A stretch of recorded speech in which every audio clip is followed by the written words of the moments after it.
Good night, Barbies, and welcome once again to another program of the Lions on the Move.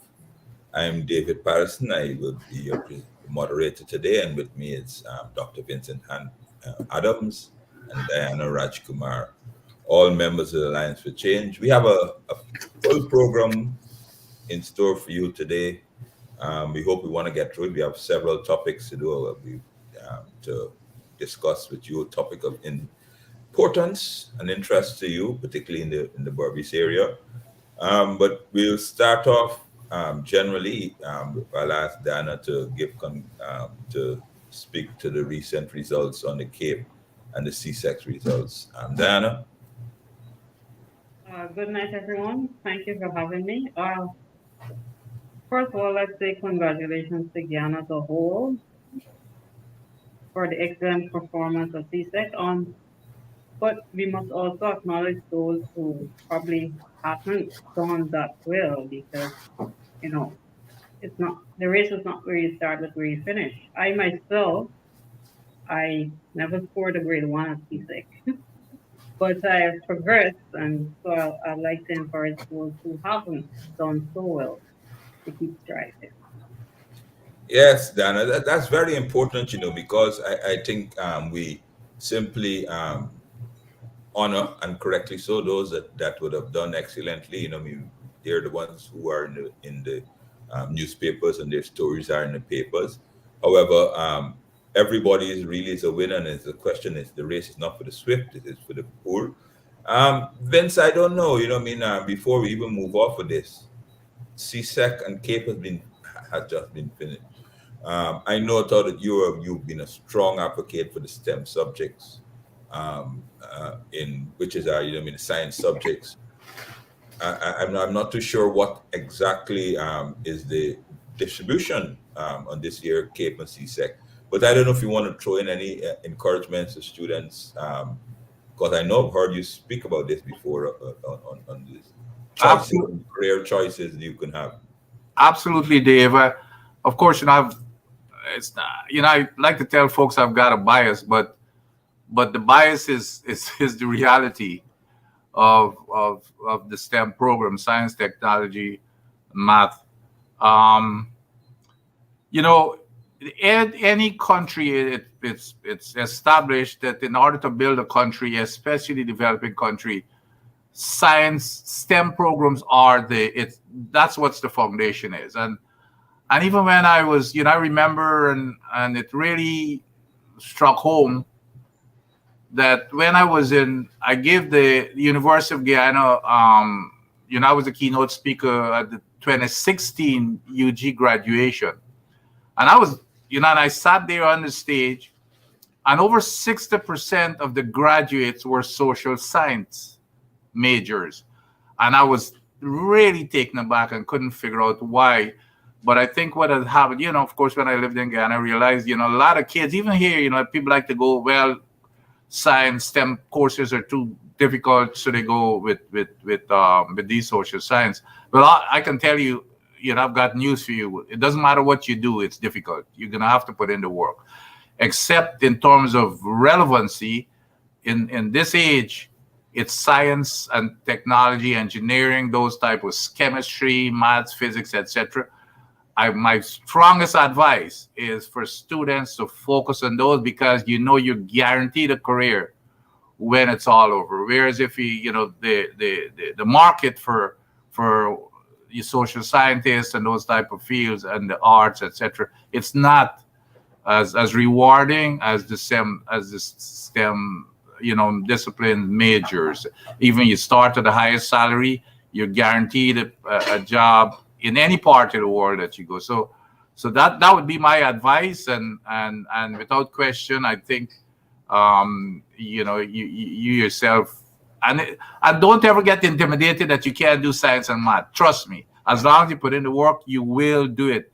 So don't get intimidated. Go ahead. That's where the future is, and that would be my advice, David. All right, thank you. I see Diane smiling. You wanted to because one of the things people has to learn is that it doesn't matter where you start. it matters where you progress on, because you can transition easily from one to the other. I know it's other, like say in the oil and gas industry, Vince, there are things like compliance, which Yep. is, I mean, and then you can actually start off in the social sciences and move into the compliance section of the oil and gas industry. You know what I mean? So I think the advice would be that you must explore all your possibilities early on.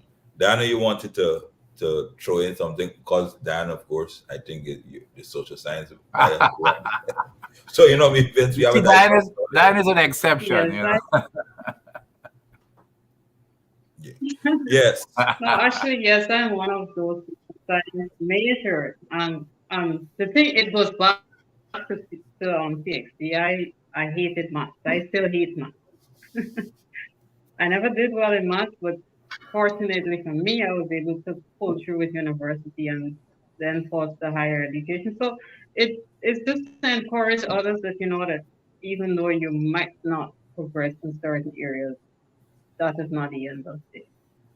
That's But my you know, view. let me add there, you know, this whole thing about, and you know, of course, Diana, since I was a little kid growing up, there was always this myth in our culture that females um, can't do math.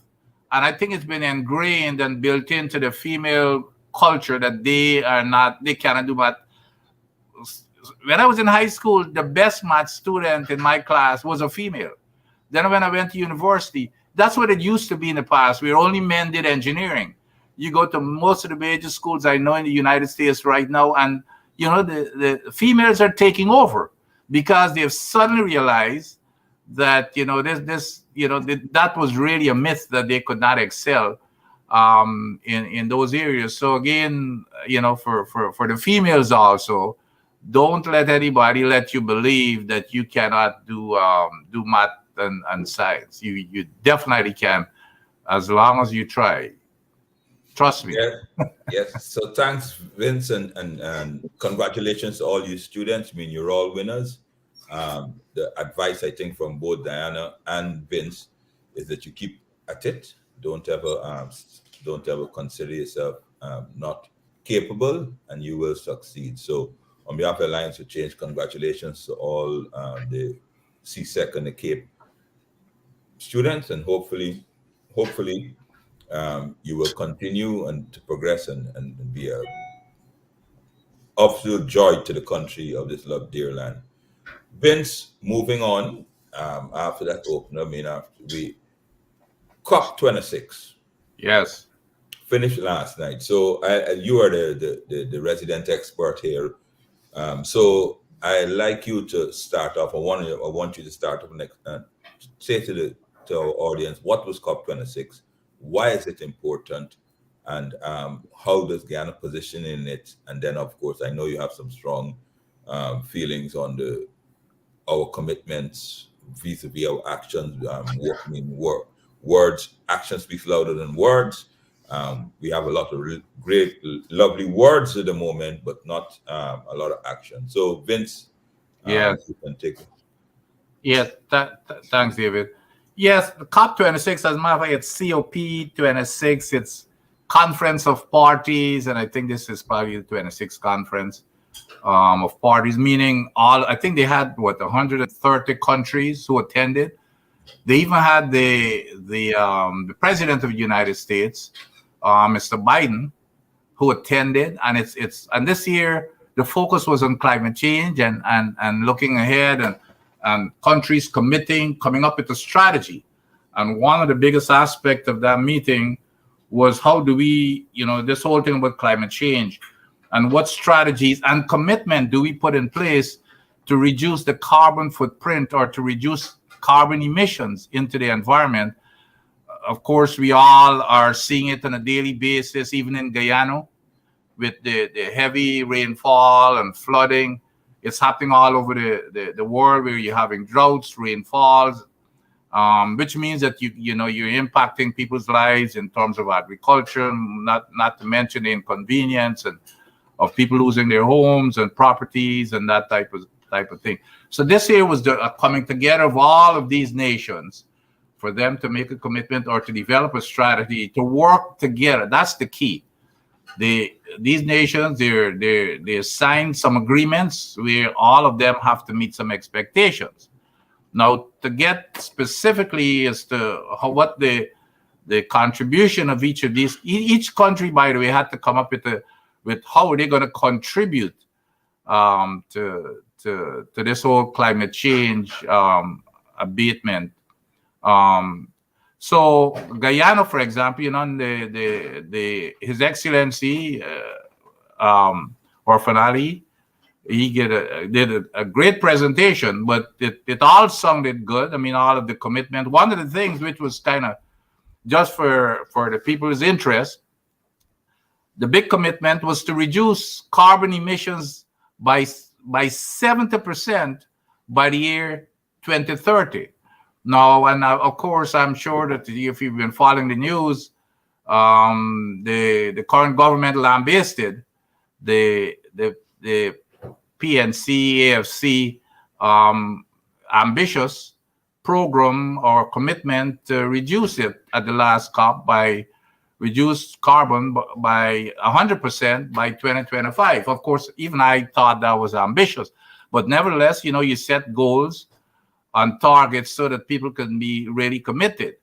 And when I was at EPA, I know for sure that was one of the driving targets. That was one of the targets that drove us to making sure that you don't have a whole lot of emissions, or you're cutting back on emissions, or you're making emissions, taking it to the minimum. Now, what's interesting is that His Excellency, like I said, made this commitment, but at the same time, the current administration whole practice is going against that commitment.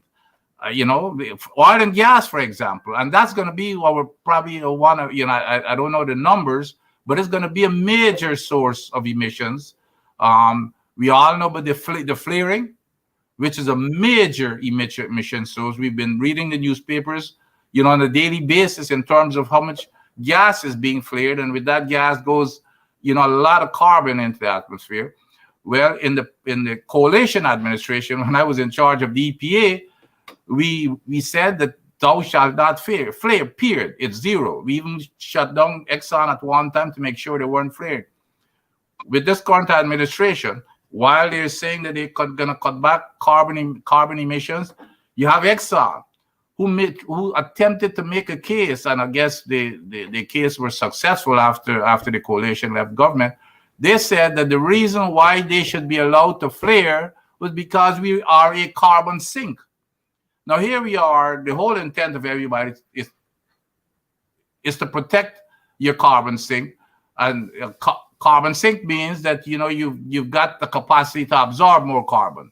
But we're going in the opposite direction now by, for example, allowing Exxon to flare as much as they want. And then we're charging them this fake or phony $45 a ton. And the only reason why we're charging that 45, which is, by the way, to the benefit of Exxon, because all we've got to do for the Liza 1 production, they're producing out 120,000 barrels per day. And they said that they're flaring 6 million cubic feet per day. All you've got to do is cut it back by 1,000 barrels, and you're going to get that 6 million. So Vince, you don't have to, charge us $45,000. I mean, this $45 per ton, and all that $45 per ton is going to give you is probably about $20,000.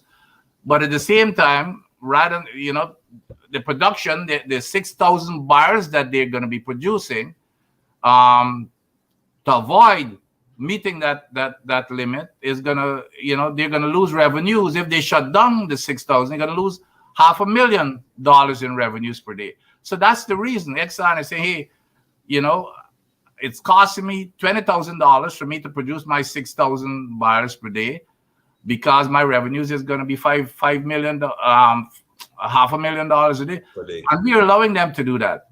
So. So it's not a case where we cannot stop, where we cannot meet these standards. but we're not doing the things that would allow us to meet the standard. In the EPA, we just changed. We made a big news about it. Changed the clause 3.4 in the PIARO to basically allow Exxon to flare unlimited quantities of gas into the atmosphere. The clause says that maintenance, as long as the equipment is under maintenance, flaring is exempt, meaning that it doesn't count. You can go ahead and flare. Well, guess what equipment causes flaring?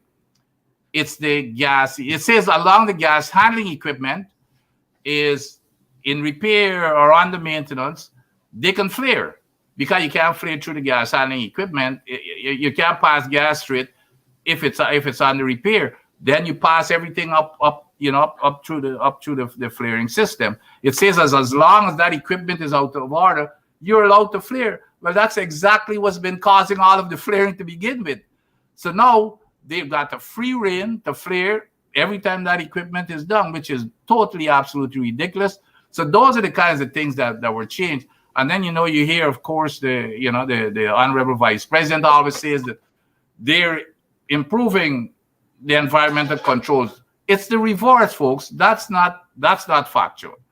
Now, the other thing that I want Vince, yeah. before you proceed, I think it'd probably be nice if you just in a minute explain to the viewers what they are actually flaring. Okay, good. Right? Well, Because as a matter of fact, let me explain. Yeah. Let me explain what flaring is. When you produce oil, everybody hears about barrels of oil. So for every barrel of oil that you produce, you produce also water, a lot of water, as and with very toxic water. You produce water, and you produce gas with that oil. So what the environmental impact assessment says, when you do the analysis, how do you handle that gas that you're producing? It's a large quantity of gas. Like I said, the Liza one alone produces close to 120 million cubic feet. I mean, it's a lot, without you even recognizing what the number means. It's a lot of gas per day, 120 million cubic feet per day at the 120,000 barrels per day. So that gas, now you've got three options to dispose of that gas. You've got to do it someplace. The direction in the environmental impact assessment, and by the way, that's why you do an environmental impact assessment, to see, to make sure that you don't impact the environment. That the EIA says that gas all of it should be re-injected back into the reservoir. Well, because the equipment failed now, which is the gas handling equipment to re-inject it into the reservoir, the compressor, they couldn't re-inject it into the reservoir, so they had to flare it. They had to find some place to do it. It's either you flare it or you shut down the oil production. And that's what I was getting at.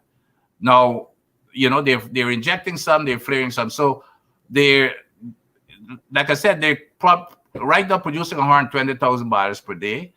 And they're flaring 6 million. And all you've got to do, because of you cut back on 6,000 barrels per day, and you would reduce it to zero flaring, period. But they don't want to do that, because if they do that to save the environment, they're gonna lose like $500,000 a day. So it's preference, which is the government is accepting that. They've got a preference for flaring rather than protecting the environment, where they can make money. And so that's what they're being allowed now, which was never allowed under the coalition. Now, of course, the other thing that you can do with the gas is bring it to shore, which is this gas to shore project. I don't know if David is going to get to that, but so you've got that option of all of the gas supposed to be reinjected. The three options that were looked at in the EIA, all were supposed to be reinjected, except for the small amount that is used for energy on board the ship. Or you bring it to shore, which is this whole gas to shore thing, which is just going to use a small quantity, by the way, or you flare all of it. Well, flaring any of it was cut out completely. So they're actually violating the law. They're violating the law, and I've been saying this from day one when this administration came into being and was allowing them. Then the administration introduced, like I said, this phony $45 per ton, where we collected $25,000. I mean, $20,000 a day, and they're getting an additional $500,000 a day for breaking the law. So that's the flaring part. Now, does that answer your question there, David? Yeah, no. It does, because a lot of folks may hear about flaring, and basically when the Dr. Adams speak about flaring, what he's thinking about the gas, like just like a cooking gas, if you light a match to it, Yep. literally that's what is being done out there on these ships. So the gas that comes up with the oil, instead of taking it and doing something as the productive, the gas that comes up, what they do is light a match, and it just burns off into the atmosphere, and that, of course, contributes to global warming and climate change. That is exactly what the government, Irfan Ali and the Vice President, went to this seminar in Scotland, COP26, and made a big speech about that Guyana is going to be carbon neutral, and we respect our environment and those things like that.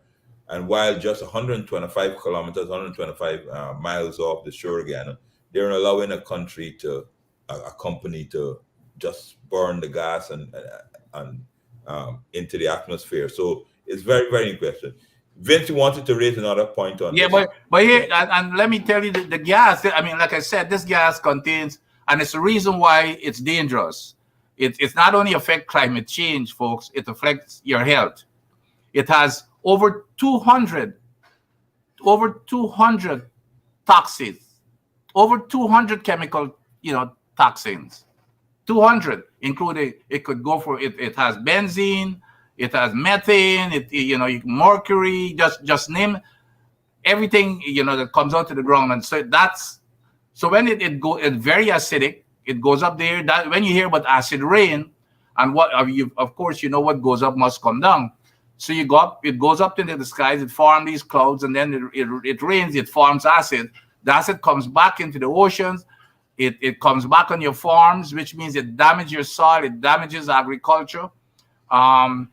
So it could be devastating to the entire country. And of course, not to mention when it comes back into the ocean, what could happen to your fish life. So in addition to flooding and this whole climate change thing, it produces a very, very toxic environment. And the popular name for it is called acid rain. Like if you're in certain parts of even in the United States, certain parts of the United States where it's highly industrialized, where they've got gas going up, the whole place, all the metals and everything, your car gets rusted really fast because of that acid. I mean, you can see some of the countries in the Soviet bloc countries before the Berlin Wall, where they didn't have any environmental regulations, etc. I mean, it used to be just a massive devastation. Everything is just rusted and looking very, very dirty. Now, the other thing that His Excellency mentioned in his great speech, that he's calling on countries to cut back on the subsidies for fossil fuel production. So here we are calling for subsidies, but then at the same time we are paying the taxes for these oil companies. I don't know if you've been reading the newspapers. I've seen here recently where only for 2020 alone, we've paid $5 billion for Hess and Sunoco, the two subsidiaries working with EEPGL and Exxon. I didn't see the numbers for Exxon, but I'm sure it's very, very high. So out of what we're making, we're paying their taxes. So they're not paying any taxes. And of course, you always hear that, well, that's the agreement that was signed by the coalition, etc. And I'm not carrying any brief for the coalition. But what I do know is that the PPP had said when the coalition was there, they were severely criticized for this contract and said they're going to change it. And now they're in office, they're not changing it. And I think, David, you yourself had made a statement in Parliament that the coalition is ready to stand with them in to renegotiate this contract. Everybody called him. I saw the leader of the opposition himself had called for renegotiation of the contract, which is a noble thing for him to do, because you recognize a mistake and you go back and say, hey, stand up like a man and let's go fix it. So that's very important, that we should go back to the negotiation table to make sure that we get our fair share. Now, another key thing outside of COP now, even though it's all tied in, I noticed our honorable vice president, he had a press conference here recently, and he was talking about the insurance for a spill, an oil spill, which is, that should be on the mind of every single guy, and he's especially those that live along the coast, and especially those around the Berbice area, on the coast, region 5 and 6, because you're not only dealing with what we have offshore, you also have to deal with now the Suriname production. And the Suriname production is right next door to ours, right? As a matter of fact, it's right across the waters from ours. And everything that they spill on their side, it comes right across, because that's where the current goes. Directly, the current goes west, directly on our shore. So you've got to deal with it. But the insurance part.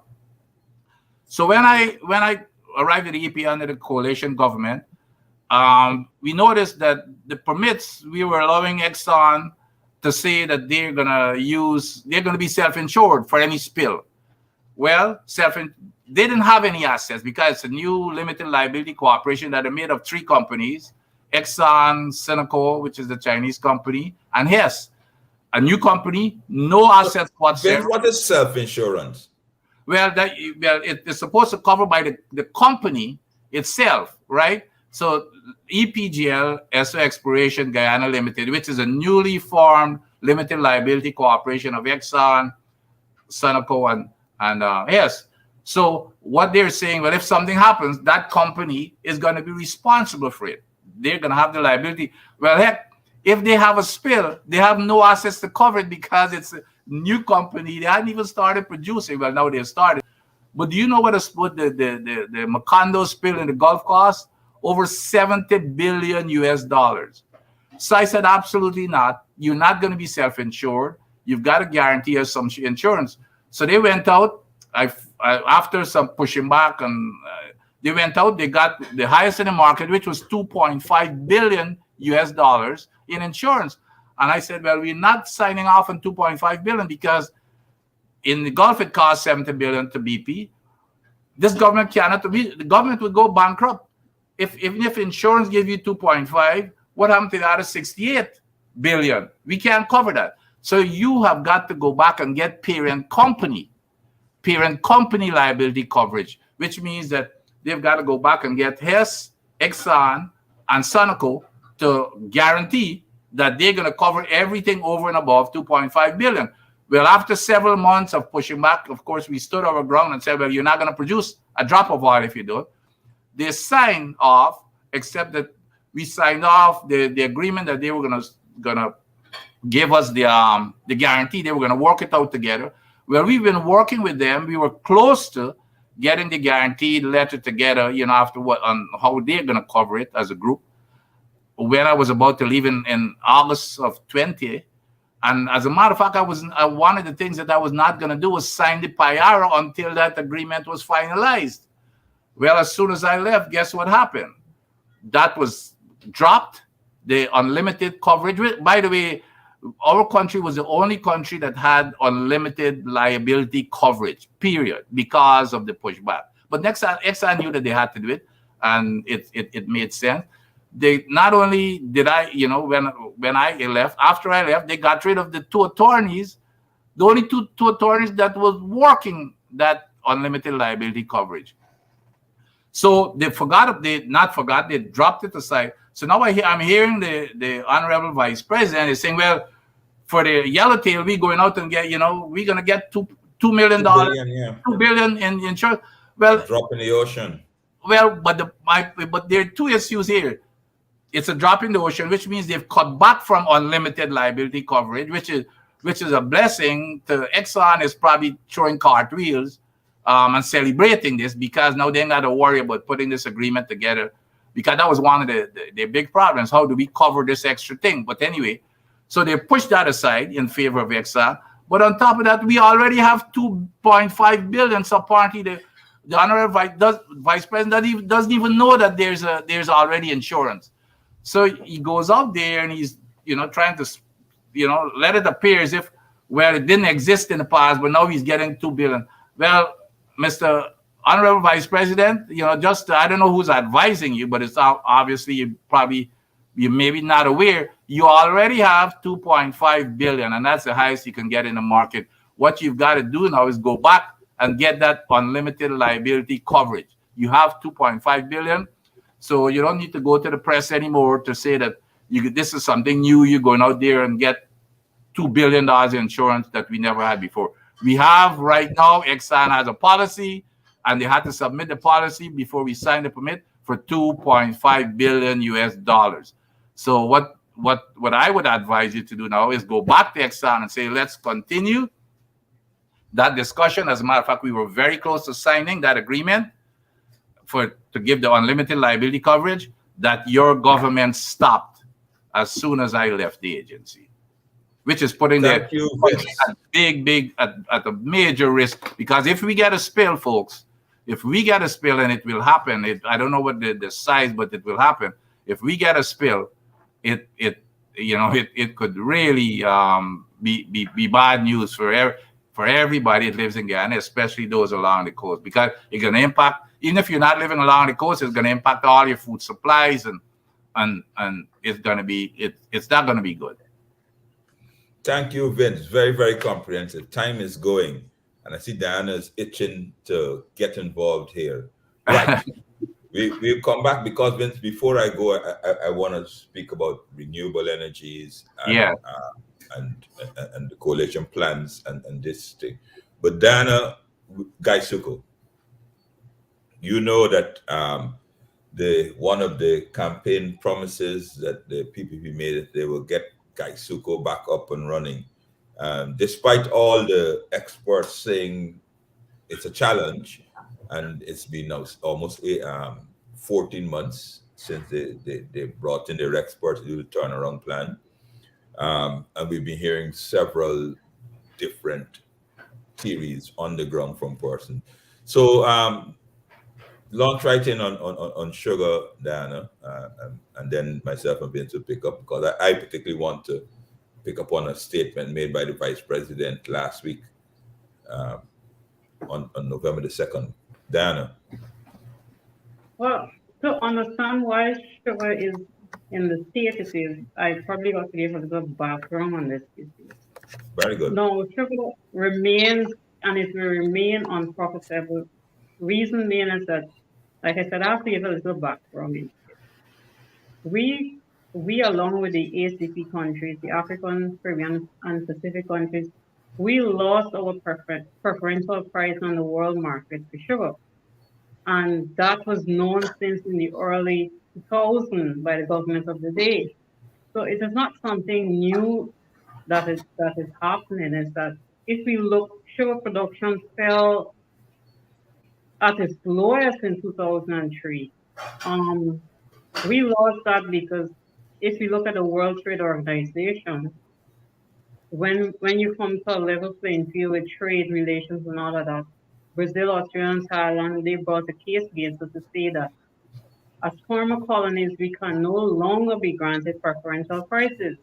And if you look back, four estates were closed before the coalition took office.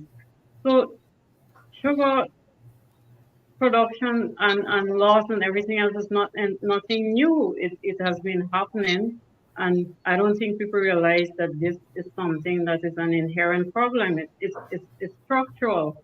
It dates back from our monocrop system where we haven't diversified. We did modernizing equipment and all of that. It is nothing new that is happening now. And it's bad for innovation and creativity too, because if we're going to tell our young boys and girls that, hold on, we're going to go on with sugar, what happened to STEM? What happened to education? What we're fostering is the intergenerational transmission of poverty, because we're saying, okay, go to the cutlass and go to the field. What happened to innovation? What happened to technology? And like I said, it's nothing new. It has been happening since the early 2000s, and it has been known by the government of the day. That's very interesting, Dan. I think most persons realize that sugar was struggling, that the prices that we're getting, that we're producing more than we can get on the world market and those things like that. Um, but you and Vince, I mean, the idea that you're going to bring back sugar unprofitable, you're producing at 21 cents and you're getting on the world market at 8 cents is when you sell it. Um, let's talk about that. The idea that you're going to try to bring up a industry that is failing back, um, and not only sugar, any industry that you're going to do. You know what I mean? There are certain things that you would have to do. Change your approach, refine your approach. You know, I mean, you do product management, you do a bit more R&D and those things like that. None of these things, Vince and Diana, we're seeing happening here. It's been 18 months, almost 18 months. That they're nothing innovative other than we put $15 billion into the sugar industry since the new government. Our previous government, I mean the coalition government, put $36 billion, and it still is where it is. So, do you have any ideas on the plan to bring it back, or Vince, Diana? Yeah, of course, I'm not a sugar export, but nevertheless, like any other project or program, you try to make it economic. And you if you're not going to be if it's not going to be economic and it's a social program for jobs, come out and say it's a social program for jobs, and let people, if that's how you want to sell it, that's fine. I don't have a problem with that. But what I have a problem with is when you're trying to make it sound as if it's going to be economic when it's impractical. For everything that I've been reading, you can convert it. You can make other products out of the sugar cane, and I've seen I've even getting down to renewable energy, for example, biofuels and those types. Biofuels, that's right. Absolutely. So that's the way, especially where the wind is blowing right now in terms of renewables. That would be that would be where I would be focusing on if it's commercial, or at least even if it's break even, because that energy is something that is going to be valuable regardless. So I believe my first inkling or bias, if you will, was to look at the opportunities for things such as biofuels, because everything that I've heard from every sugar export, I've never heard, even on the other side of that, never heard anybody say that sugar will be economic. It might be a political thing, but it when we are in the reality mode here right now and it's not happening, it's probably even getting worse. So yes, I would move towards renewable energy if we're going to keep those sugar factory operating, and obviously employment is a big deal and important for those communities. Well, if we're going to do that, let's convert it, as let me provide the opportunity for things such as renewable energy. Excellent. Dan, anything you want to add to that? So I don't think you can do anything to the sugar industry right now. Quite frankly, so because if you look at Trinidad and Tobago, you look at St. Kitts and Nevis and Barbados, and all those industries were shut down. The other thing is that people don't realize is that we had signed on to an economic partnership agreement in 2008, and we received 34 billion Ghana dollars to restructure the sugar industry. We received that money during the period 2006 to 2013. Now, what happened then?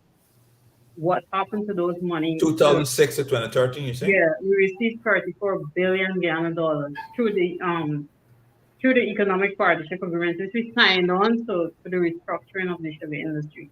No, what Trinidad and Tobago and St. Kitts and Nevis and Barbados, they took that money and they diverted it to tourism. All right. Some of them into gold field and all of that. What have we done with those money to restructure the industry? Maybe that might be a question the honorable minister, the ex-minister would want to ask in Parliament or something. Well, no, it's not only us. I know the EU, the not previous one of the previous EU ambassadors made it public Yeah, he because referred to that. He did. the Donald Ramatara once made, and he was president. Donald Ramatara president made a statement that told the sugar industries collapsed because of the lack of the preferential market. And the gentleman got up and publicly said, "But hold on a second, you knew this, that you were losing the preferential market. We give you how much, $38 billion, so 34, that 34 billion. $34 billion, so you can diversify it or strengthen or whatever it is." But they, of course, took that money and did elsewhere. Um, Interesting enough, last week Sunday, I was in Region 5, Hope Town, and I met with we was it's a Life for Change. We had the Region 5 group had a barbecue event. I think, Dan, I think you were there. Yes. But I heard some interesting stories while just sitting down socializing with person that came in to support the barbecue. And one of them particularly struck me, and then and I thought it was untrue, how sad it was. What somebody came in and said that he worked at Blairmont, right? Him and his another part colleague, they work at Blairmont, and he went to collect his salary at the end of the week, and he said and he burst into tears. $900, nine Mm. hundred Guyana dollars was his salary, Wow. and I'm sure there are plenty. And so I said, well, of course, I was thinking maybe the reason that because of, I don't know, he borrowed money, he owed, and they deducted and those things like that.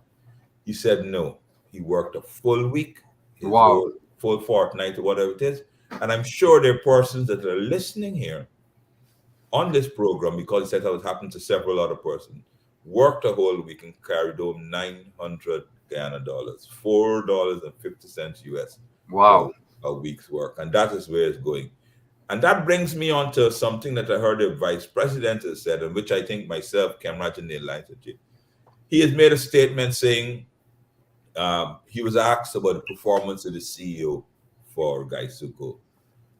While he did not, in so many words, say that he's concerned with the CEO's performance, what he did say is that the management will be strengthened. So they brought back Sesarain Singh, I mean, who purported himself to be a expert in turning around industries. He never ever told anybody which industries he would have turned around, but I mean, self praise. And now, 14 months on, Gaisuko is not performing. There's no, and of course, you hear every single thing. You hear wind, you hear it's the rainfall, you hear it's flood, you hear all sorts of different things about why it's not performing. Um, and but we've said it before. We've said it before. It's just fluff and smoke screen. They really have no plan, but because they would like to cut a political issue, they bring Cesar and sing there. I mean, I was on a program about 3 weeks ago. I told you how the physical infrastructure at Rose Hall in particular dangerous for our workers. He took to $1.2 billion to buy tractors from America, but there's no cane to harvest. There's no plan. I mean, everybody comes out and they tell you about his aggressive style of management. Um, there you go. I mean, as I said, I mean, a lot of persons. That's been you vote a lot of cane farmers and cane producing persons supported the PPP, and as a reward for your support, they provided you with Safe Narayan Singh, and but they're not honest enough to say that he doesn't know what he's doing. But on the line to Jay, I am saying he knows not what he is doing. But Vince, I mean, I will say that without anything. I know that they will respond, but that is the honest fact that there's no clear plan for sugar revitalization at the moment.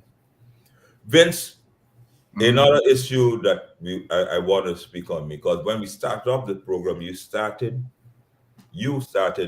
advocating for STEM subjects. But I Yeah. know personally you feel, and you've said this, and I think that agriculture is the future for Guyana, not oil and gas, Yes. not agriculture is the future for Guyana. I want you to enlighten and Yeah. expand on that for us, please. Well, in my past job here in the U.S. government, we are always meeting to try to keep America competitive. What do we do to keep America competitive with the rest of the world? So we study what the rest of the world do. We see where things, which industry is moving. And one of the things that we discovered, going way back, as a matter of fact, in 2008, well, not discovered, we realized, is that agriculture is the future. And and I've said this before. I even said that at when I gave the speech at university 2016 graduation. It's agriculture, and we are so well positioned. First of all, oil is only going to last for what, 25 to 30 years. So when oil and gas is gone, what is going to happen? And that's why it's so important now for us to decide, where do we expend the revenues from oil and gas? Here's an opportunity for us to get that revenue expended in areas that's going to be sustainable for the rest of our for future generation. And the two areas are education, oil and gas, and of course infrastructure comes along with it. But here's why agriculture is so important, that can make Guyana the richest country on the planet. The richest countries right now, where they exist? In the Middle East, and all they have is oil. They have, it's all desert. They wish that they had agriculture. Now we've got oil now to compete with them and to become as rich as they are. But on top of that, we've got agriculture that can feed ourselves. We've got water. We call it the land of many waters. But here's the thing that we discovered. The United Nations itself says that by the year 2050, which is just 30 years from now, all of us are going to be, still, hopping around. By the year 2050, and remember, Guyana's population, half of it is below the age of what, 25, 26. So in 30 years, Guyana's population, the major part is going to be in the mid-50s, in the prime of their lives. By the year 2050, the world production of food will have to be doubled. The world production of food will have to be doubled. So guess what? Guess what's the wind that pushing against it? Climate change. And what they've predicted is that lots of countries are not going to be able to produce food because of climate change. And the one area that they're focusing on is our region, right around the equator, right exactly where Guyana is. So that is why, I've always been calling for this strategic plan for us to start thinking about agriculture, because we could be the bread basket, not only for the Caribbean, but really support the bread basket for the rest of the world.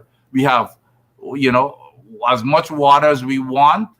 We can plant 12 months a year. When you look at the countries, United States, for example, their farming season is only like 3 to 4 months a year. Canada, Russia, and those places, we've got 12 months a year. We got all the water in the world, rivers, rain. We get rain throughout the year. So that is why I say that Guyana's future, because oil will be gone. It's only 25 to 30 years. That is gone. But agriculture, the entire world will need food forever. We are going to be gone, and the world will still need food. So that is why I keep saying that agriculture and not oil is the future of Guyana. So, and this is open to both of you. So therefore, if you want to take it up from where you want to be, agriculture, what are the things you think that we should be starting now? Either you or Diana, and I know education, I could probably ask things. What do you think that we should be start doing now to take advantage of that sector? I know, Diane, you want me to go or you want to go? Or? You go first. Okay, good. Well, the first thing is we've got to establish. We've got to. You see, agriculture to Guyanese, it's a cultural thing again. We believe that it's farming, meaning you go get your hands dirty. So the younger generation now, they're into computers and all this kind of stuff. They don't want to go get their hands. They believe it's gardening, really. So you've got to get it out of their minds that that's agriculture ain't that anymore. Agriculture, you're doing it. I mean, everything is so high tech these days that you sit down in and it's run by machines. Um, Everything is remote control. And on top of that, it's not the, farming is just the upstream part of it. It's a chemical agriculture processing. It's chemical processing. You convert that food, all that canned food and everything that we buy back home. Where do you think it comes from? It's all part of this agricultural sector. Some of the richest companies in the world are agriculture companies because you know what? Countries such as ours buy their food in cans and processed food, the flour and everything that comes into the country. So we've got to re-educate. The first thing we've got to do is re-educate the nation, especially the younger generation, to make sure that they understand. And then, of course, train them in entrepreneurship, for example. I remember going back when I was a little kid that we had an agricultural bank. I don't remember the general manager, guy by the name of Phil Ridley. I think it was Ridley was his name. He was the manager of the bank. We had an agricultural bank. So those are the kinds of things that we need to come up so that we can build that agricultural infrastructure and retrain people's mind to think agriculture is not getting your hands dirty. It's as good as anything out there, and you're producing food. Your country would never starve. Dana, anything addition? Yeah, I would agree with Vince that, we have to look at agriculture as a science. And what about agro processing and all these things? The other thing is we have a comparative advantage when you look at climate and you look at land space and all of that. We have that comparative advantage, but then it goes back to climate change. If we don't focus on adaptation measures to mitigate carbon emissions, and we have this whole carbon sink and all that, we could probably lose all of that. So it goes back to what we negotiate, because I think what is on the climate agenda now is adaptation measures versus mitigation measures, because that is new to the climate agenda, because they were looking at mitigation because, developed countries, they are emitters and we are net emitters. We contribute less than 1% of carbon emissions. So all of that ties into how do we do that and how do we use that to our advantage to develop our agriculture industry. Also, Excellent point. Excellent point. Since you touched it and you introduced it, this whole carbon sink thing. It's basically saying that our country is pristine. And we're at the crossroads right now. We're at the point where we're now getting to be an industrialized country. That's what oil and gas is going to bring. It's not going to be only oil and gas. You notice they're building shore bases. They're building the gas to shore project. They're going to hydropower. We're going to have all kinds of chemical plants and everything coming into the country because you're going to get energy. You got the oil and gas, etc. And so now we're going to become a highly industrialized nation. yeah, At this current time, we're pristine. So this whole thing about carbon sink, like Diana said, if we do not put strategies in place right now and implement it, which is what we're not doing, that is the problem. I think what I see in this government, and we're getting carried away with, all we're talking about here is commerce. It's about the money. Trust me, when the Berlin Wall came down, and I was in my job in the U.S. government, when we went behind the Berlin Wall, the environment, it caught with people's lives and their health, it was a disaster. So, and so you've got to take care of it up front, preventive measures rather than waiting downstream. And then the upcoming generation, the new generation, they're the ones who are going to pay for this. We're probably going to enjoy all the dollars and commerce and have a good party over it. But it's the future generations who are going to pay for it because that's what they're going to inherit.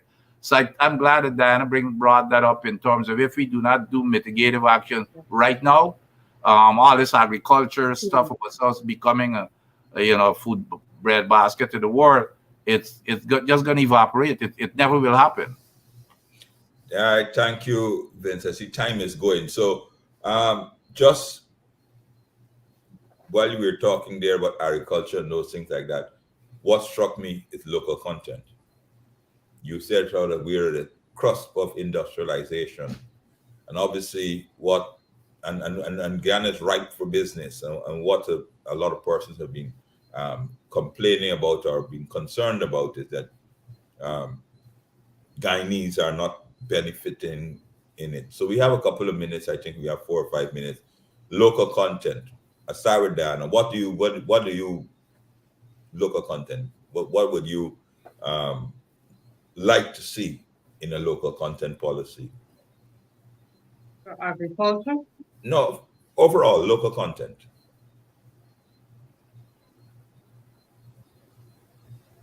Yes, I was asking what you like, if any particular thoughts you have on local content for the I would country. think I would think local content should ideally take our skills and our skills, which is education and other skills, into consideration before we seek those externally, and that should be integral to whatever we do here before we seek outside resources.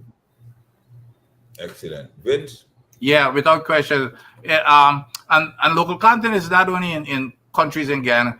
Exxon and them have got to abide by. We've got local content in the US. I ran local content programs, develop local content programs. And the one thing you have to do, it has to be done through legislation. This handshake stuff with Exxon, for example, and I'm only using Exxon because they're the big boys now. This handshake thing, I remember I was in a meeting in Ireland representing Guyana with my counterpart from the energy side, and I argued it looked kind of strange that I was arguing against the local content policy of the government of Guyana because it was just handshake deal. You've got to legislate it.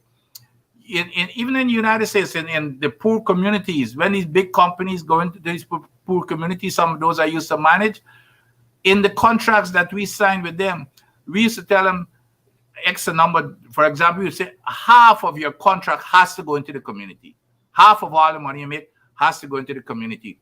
And on top of that, you've got to show where, and you get an award fee at the end of every year, depending on whether you meet your targets or not. So everything, if you get $10 billion that year, 5 has to go into the community in terms of jobs and companies. You've got to look internally in those, if you got any type of contract, it has to go to a local company. Now, guess what? They would normally come and say, well, you don't have any in these communities. You don't have qualified or capable companies. So we set up what is called a mentor protege program to tell them, well, you got to hire them anyway, except we're going to help you. We're going to subsidize it for 3 years while you train them to become, proficient and capable within that 3-year period. So you can't come with this excuse because that's what Exxon is going to dig in us, which is what's happening right now. They're saying, well, you don't have the expertise, so we've got to go abroad. It's only laborers. Nonsense.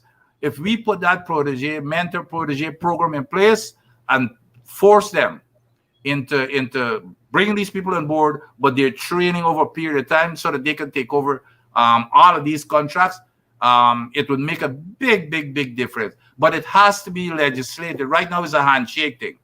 And we're finding that Exxon, look, I heard about the wages that the employees are paid. Yeah. Less than minimum wage, some of them are being paid. Discrimination against Guyanese. So, but it has to be in the law. Just a handshake. Exxon and the company, they're going to promise you everything, but it's their bottom line. You have no way of monitoring and tracking. And I know that's for sure as a minister, because they used to, they always, and whenever you discuss local content, they always say that if you legislate it, you slow down the country because you don't have the people, you won't be able to become efficient, and they set out that in certain countries, but it does not work. You have to legislate it. I met a young man on Wednesday. Was it Wednesday? Yes, Wednesday. Who just came off a ship. he's one of the fortunate persons to be hired on a ship. And he said to me that, and in discussion, he said to me that local content is needed. He's on a ship, and there's Americans and Trinidadians. They were him and two other Guyanese. The two other Guyanese were deckhands, and he was in the surveying department. But he said the way they treated and they speak about Guyanese, was despicable. And they're working here on the ships, doing surveys and mapping and those things like that, support services to the oil industry. So, and the ship has, you should know that there are 40, 50 persons on it, you know what I mean? There is no way that a company can tell you that you can't have deckhands. All your deckhands and your first mates are Guyanese. They're the least non-technical jobs on these ships. And if you don't legislate it now, exactly what is happening now on those ships will continue happening there. But you know, David, the other thing is, like in our case, we never even used to go to legislation. We used to put it into the contract. And all this renegotiation of this contract, you can put it right there in the contract to say, here, this is what you've got to do. You know, like things like these meant you've got to go internally first. And if you're telling me you can't find it internally, then you got to train these people for them to become proficient within a year or two, depending on the job. So even because, you know, something to go through legislation is probably going to take a little while. That's why we need to renegotiate this contract. There's so many things that we can address in this contract. We've learned so much. When the contract was written, we weren't producing any oil, but now we've learned, and now we see exactly what Exxon's intent is or has been all the time. And so we need to use that as a lessons learned and tighten up things to the benefit of the Guyanese people. And I'd reiterate once again, the Alliance for Change has said, and I've said it on behalf of the entire operation, that we are ready and willing to join with the government and with any other party to ensure that whatever comes out of the oil and gas, including a contract, that is for the benefit of the Guyanese people. We have not been taken up that. Folks, we're time to wrap up, so I'd start from ladies first. You just get a 30-second wrap up. Diana, wrap up, 30 seconds.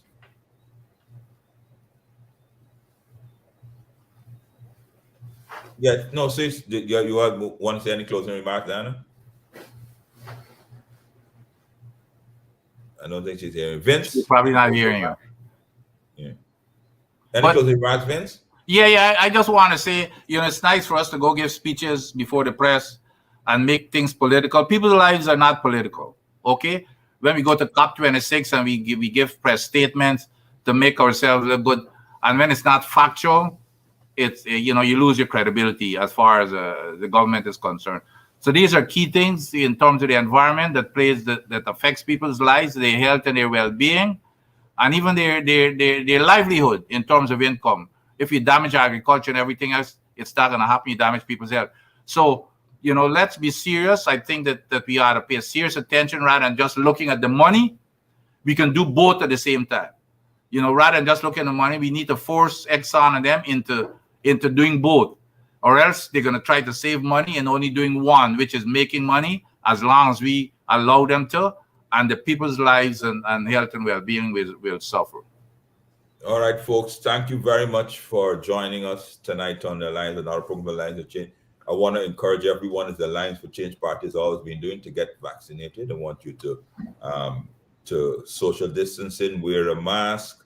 I know the curfew has been moved back to 12 p.m. That does not give you an excuse. It should not be an excuse for you to socialize without all the adequate precautions. So, ladies and gentlemen, please be safe on the road, and we just see you next week on another program of Alliance on the Move. Thank you very much, and good night. Thanks, Dave. Thanks, Diane. Thanks, Diane.